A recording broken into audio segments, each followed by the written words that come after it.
Even since the abolition of slavery, I have sometimes thought it well enough to baffle curiosity by saying that while slavery existed, there were good reasons for not telling the manner of my escape. And since slavery has ceased to exist, there was no reason for telling it. I shall now, however, cease to avail myself of this formula, and as far as I can, endeavor to satisfy this very natural curiosity. I should perhaps have yielded to that feeling sooner, and there been anything very heroic or thrilling about the incidents connected with my escape, for I am very sorry to say I have nothing of that sort to tell you. And yet, the courage that could risk betrayal, and the bravery which was ready to encounter death, if need be, in pursuit of freedom, were essential features in the undertaking. My success was due to address rather than courage, to good luck rather than bravery. My means of escape were provided for me by the very men who were making laws to hold and bind me more securely than slavery. It was the custom of the state of Maryland to require free colored people to have what were called free papers. Instruments they were required to renew very often, and by charging a fee for this writing, considerable sums from time to time were collected by the state. In these papers, the name, age, color, height, and form of the freeman were described, together with any scars or other marks upon his person which could assist in his identification. This device, in some measure, defeated itself, since more than one man could be found to answer the same general description. Hence, many slaves could escape by impersonating the owner of one set of papers, and this was done as follows. A slave, nearly or sufficiently answering the description set forth in the papers, would borrow or hire them till by means of them he could escape to a free state, and then, by mail or otherwise, would return them to the owner. The operation was a hazardous one for the lender as well as for the borrower. A failure on the part of the fugitive to send back the papers would imperil his benefactor, and the discovery of the papers in possession of the wrong man would imperil both the fugitive and his friend.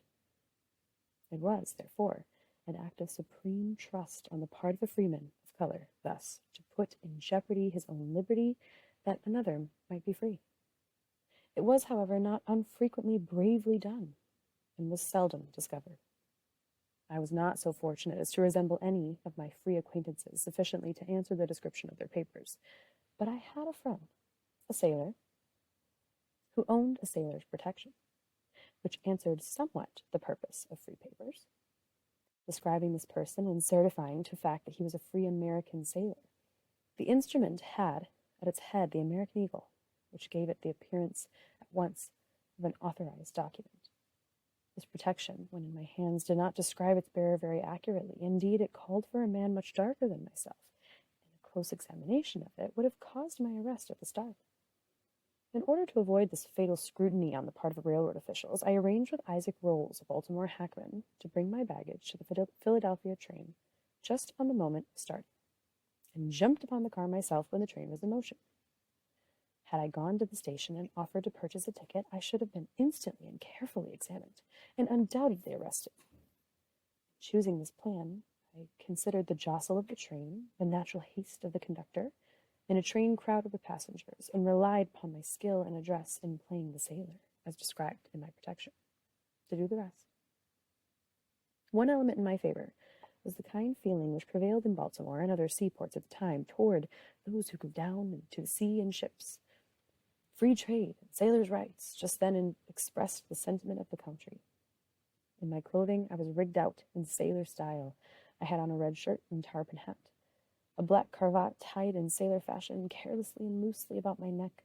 My knowledge of ships and sailors' talk came much to my assistance, for I knew a ship from stem to stern, from keelson to cross trees, and could talk sailor like an old salt.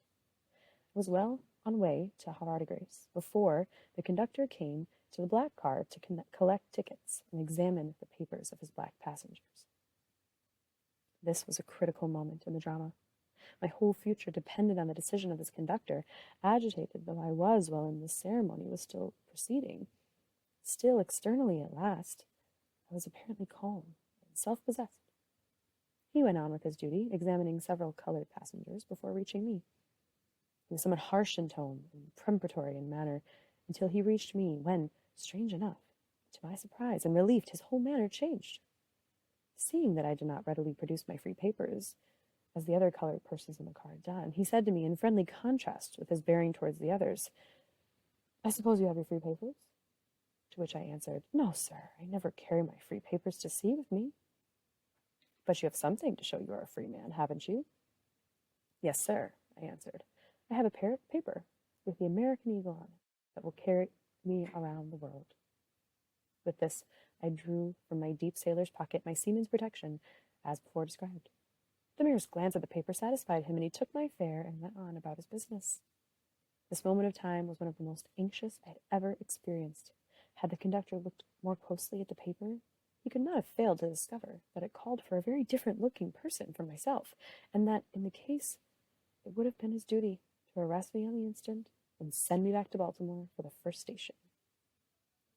It left me with the assurance that I was all right.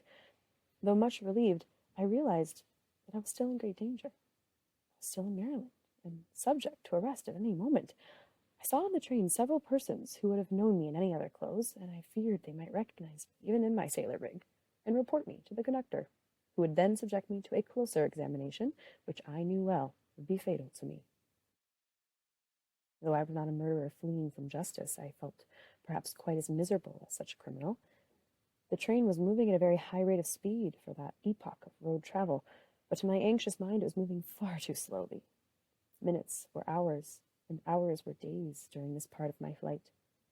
After Maryland, I was to pass through Delaware, another slave state, where slave catchers generally awaited their prey, for it was not in the interior of the state, but on its borders, that these human hounds were most vigilant and active. The border lines between slavery and freedom were the dangerous ones for the fugitives. The heart of no fox or deer, with hungry hounds on his trail in full chase, could have beaten more anxiously or noisily than did mine from the time I left Baltimore till I reached Philadelphia. The passage of the Susquehanna River at Far de Grace was at that time made by ferry boat, on board of which I met a young colored man by the name of Nicholas, who came very near betraying me. He was a hand on the boat, but instead of minding his business, he insisted upon knowing me and asking me dangerous questions as to where I was going, when I was coming back, etc. I got away from my old and inconvenient acquaintance as soon as I could decently do so, and went to another part of the boat. Once across the river, I encountered a new danger. Only a few days before, I had been at work on a revenue cutter in Mr. Price's shipyard in Baltimore, under the care of Captain McGowan. On meeting at this point of the two trains, one going south stopped on the track just opposite of the one going north, and so happened that this Captain McGowan sat at a window where he could see me very distinctly, and would certainly have recognized me had he looked at me but for a second. Fortunately, in the hurry of the moment, he did not see me, and the trains soon passed each other on their respective ways. But this was not my only hairbreadth escape. A German blacksmith, whom I knew well, was on the train with me, and looked at me very intently, as if he thought he had seen me somewhere before in his travels. I really believed he knew me, but had no heart to betray me. At any rate, he saw me escaping and held his peace. The last point of imminent danger, and the one I dreaded most, was Wilmington. Here we left the train and took the steamboat for Philadelphia, and making the change here, I was again apprehended, arrested. But no one disturbed me, and I was soon on the board, the beautiful Delaware, speeding away to the Quaker City. On reaching Philadelphia in the afternoon, I inquired of the colored man of how I could get to New York. He directed me to the William Street depot, and thither I went. Taking the train that night, I reached New York Tuesday morning, having completed the journey in less than 24 hours.